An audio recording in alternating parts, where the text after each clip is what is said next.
The Lake Erie Agriculture Demonstrating Sustainability Program, or LEADS, has a positive impact on the Lake Erie and Lake St. Clair watersheds.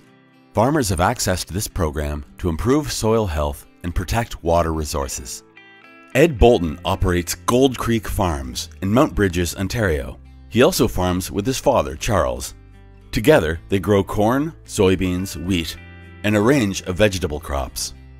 In recent years, Gold Creek has worked with LEADS to help retire parcels of land on the farm that struggle with annual soil erosion and produce poor yields.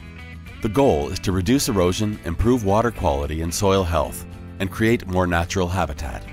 We applied to LEADS just for the challenges we have on certain particular parcels of our farm, like the one behind me. The valleys, the erosion, and it just ended up our yields weren't there. So it was better to take out marginal land out and not spend the money with fertilizers and our input costs.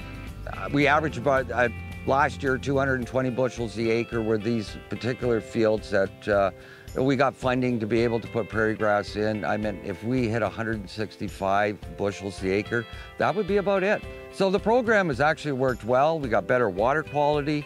We have no more erosion in the field, and we get habitat and we get birds.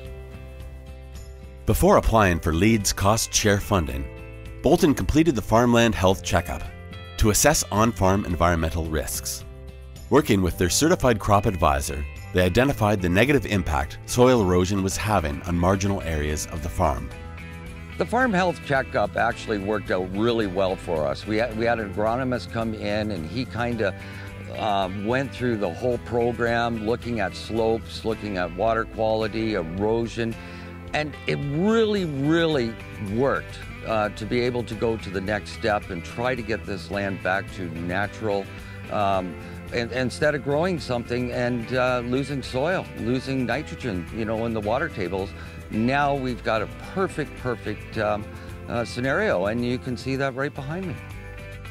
With support from LEADS, Bolton retired 18 acres of fragile land into native tallgrass.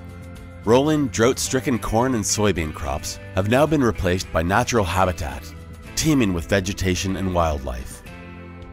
We ran a no-till drill on top of a soybean crop, which is you can only do. You can't do corn for the fact that there's too much trash, that the seed can't get placed in perfectly, so it has to be on soybeans.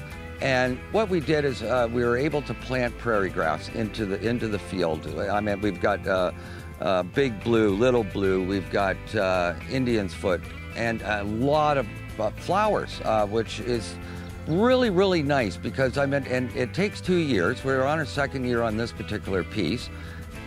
We have an oasis for birds, butterflies, deer, and you know what? It's beautiful. As you can see, compared to a soybean field, it is beautiful. Bolton says his LEADS project has delivered everything he had hoped for and more. What started out as a project to improve the farm environment and use crop inputs more efficiently has delivered well beyond expectations. The main benefit that I started with was actually ended up being soil erosion, water quality, which I can see in the ponds. 3 years ago, my ponds were full of algae, but because of the prairie grass now, lack of fertilizer, the ponds are clear. We've got species at risk. The bobolinks are back. I haven't seen a bobolink since I was 14 years old cutting hay. We got environment, and then we got to water quality. Awesome. Way to go. The Farmland Health Checkup and LEADS are delivered by the Ontario Soil and Crop Improvement Association. They are funded by the Canadian Agricultural Partnership, a 5-year federal, provincial, territorial initiative.